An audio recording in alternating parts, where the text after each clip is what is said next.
Hello my dear students, আজকে আমি তোমাদের ক্লাস 10-এ যারা পড়ো পশ্চিমবঙ্গ মধ্যশিক্ষা পর্ষদের অধীনে ক্লাস 10-এর ছাত্রছাত্রীদের জন্য ইংলিশ টেক্সট থেকে প্রথম যে লেসনটা তোমাদের রয়েছে ফাদার্স হেল্প।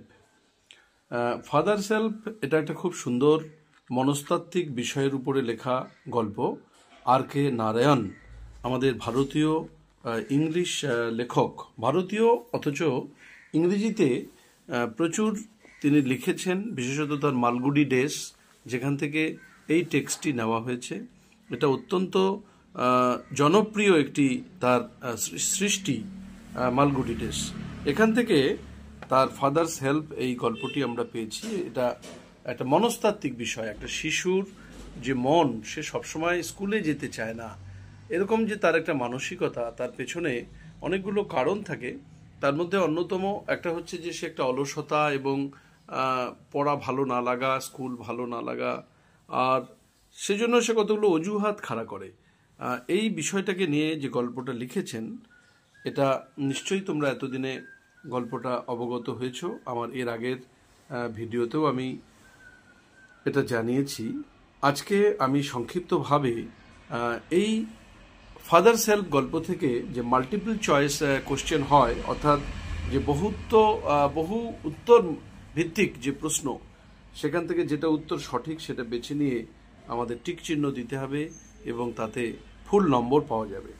প্রথম কথা, উইথ এ শাডার স্বামী রিয়ালাইজড দ্যাট ইট ওয়াজ, ভয়ে কেঁপে উঠল স্বামীনাথন, ভয়ে কেঁপে উঠে বলল যে এটা ছিল ফ্রাইডে, থার্সডে, ওয়েডনেসডে, মানডে। এটা অবশ্যই উত্তরটা মানডে হবে, কেননা গল্পটা যদি আমরা ভালো করে পড়ি, একদম প্রথমের দিকেই লেখা রয়েছে এই লাইনটি যে উইথ এ শাডার স্বামী realise that it was Monday. সুতরাং মানডেই হবে উত্তর।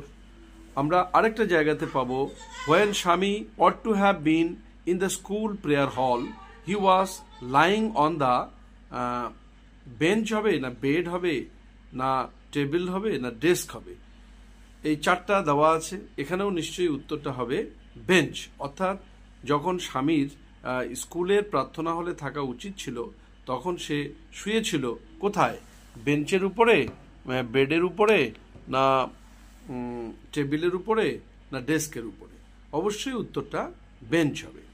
According to Swami, Samuel is specially angry with boys who are, স্বামীর মত অনুসারে স্যামুয়েল বিশেষত রেগে যেতেন সেই সব ছেলেদের উপরে যারা, কীরকম ছেলের উপরে তিনি রেগে যেতেন?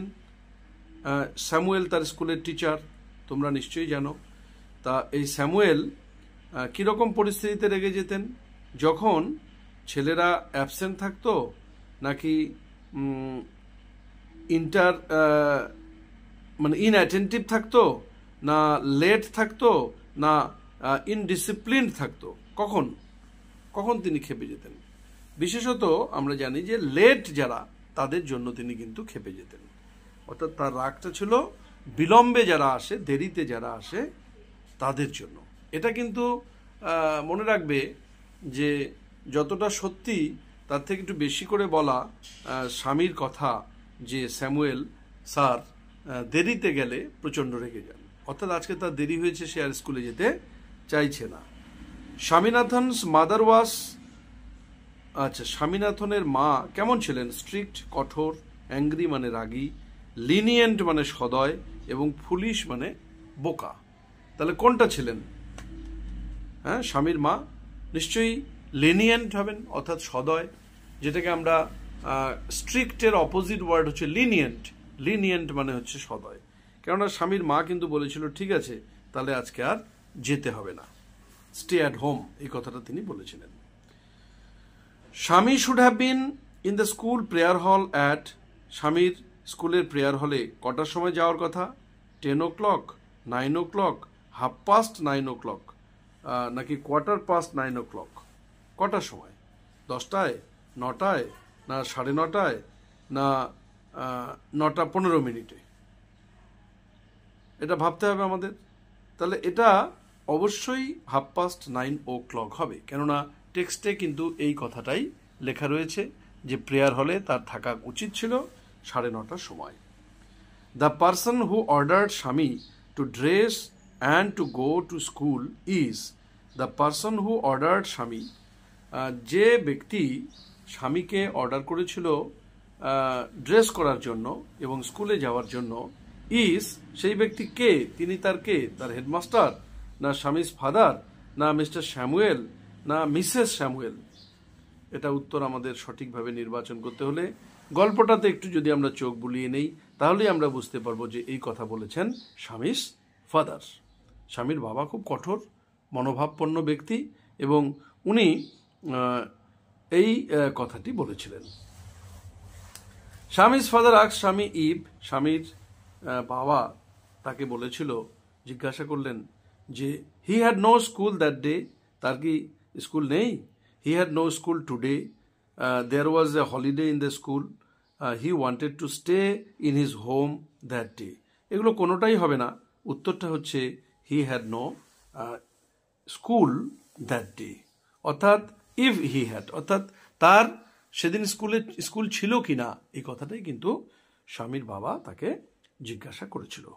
Swami's father suggested that he should not loaf about, স্বামীর বাবা সাজেস্টেড মানে পরামর্শ দিয়েছিলেন যে তার লোফ অ্যাবাউট মানে ঘুরে ঘুরে বেড়ানো উচিত নয়। কবে কবে ঘুরে বেড়ানো উচিত নয়? On Sunday, on Saturday, on Monday, on Tuesday. কোন দিন ঘুরে বেড়ানো উচিত নয়? ন্যাচারালি সানডে হবে উত্তরটি, কেননা সানডে যদি ঘুরে বেড়ায় তাহলে পরের দিন মাথা ব্যথা হওয়া স্বাভাবিক। তাই বাবা বললেন যে রবিবার করে তুমি ঘুরে বেড়াবে, কম ঘুরে বেড়াবে।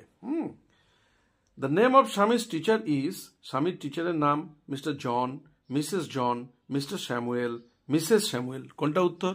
নিশ্চয়ই মিস্টার স্যামুয়েল হবে উত্তর। ফাইনালি স্বামী change his tactics that he, স্বামী কৌশলটা বদলে নিল, যে শেষ অবধি স্বামী তার কৌশল বদলে বলল যে ক্যানট গো সো লেট, সে আজকে যেতে পারবে না কারণ খুব দেরি হয়ে গেছে টু দ্য ক্লাসে সে আজকে খুব দেরি হয়ে গেছে তাই যেতে পারবে না। Could not go to school so late to the class, অর্থাৎ আজকে সে খুব দেরি হয়ে গেছে, এত দেরিতে সে আর ক্লাসে যাবে না। তা কোনটা উত্তর হবে? Can even go so late to the class, নাকি দেরি হয়েছে তা সত্ত্বেও যেতে পারবে? Could even go so late to the class, এটা একটু টেন্সের ব্যাপার আছে, যেতে পারতো বা যেতে পারে, নিশ্চয়ই যেতে পারতো কথাটাকে আমাদের ধরতে হবে, কিন্তু এত দেরি হয়ে গেছে তাই সে আর যেতে পারতো না, এটাই সে জানালো। অর্থাৎ এখানে বি নম্বরের যেটা উত্তর রয়েছে ABCD, বি নম্বর উত্তরটা হবে could not go to school so late, could not go so late to the class, এটাই হবে উত্তর। নেক্সট হচ্ছে according to Swami the headmaster, স্বামীর মত অনুসারে হেডমাস্টার মশাই কেমন ছিলেন?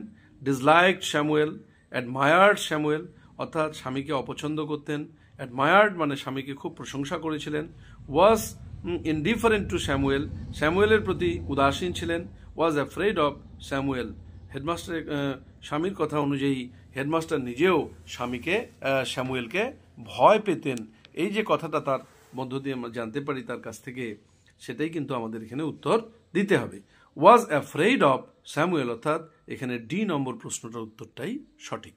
সুতরাং এই যে টেক্সটটা আমরা পড়লাম বা টেক্সটের পরে যে মাল্টিপল চয়েসগুলো নিয়ে আলোচনা করলাম, এগুলো সঠিকভাবে যদি তোমরা উত্তরটি নির্বাচন করতে পারো তোমরা পূর্ণ নম্বর পাবে। সুতরাং খুব ভালো করে এই ভিডিওটা দেখবে, শুনবে, তাহলে তোমাদের এই টেক্সট সম্পর্কে আরও স্পষ্ট ধারণা হবে। সবাইকে ধন্যবাদ। Thank you, all of you.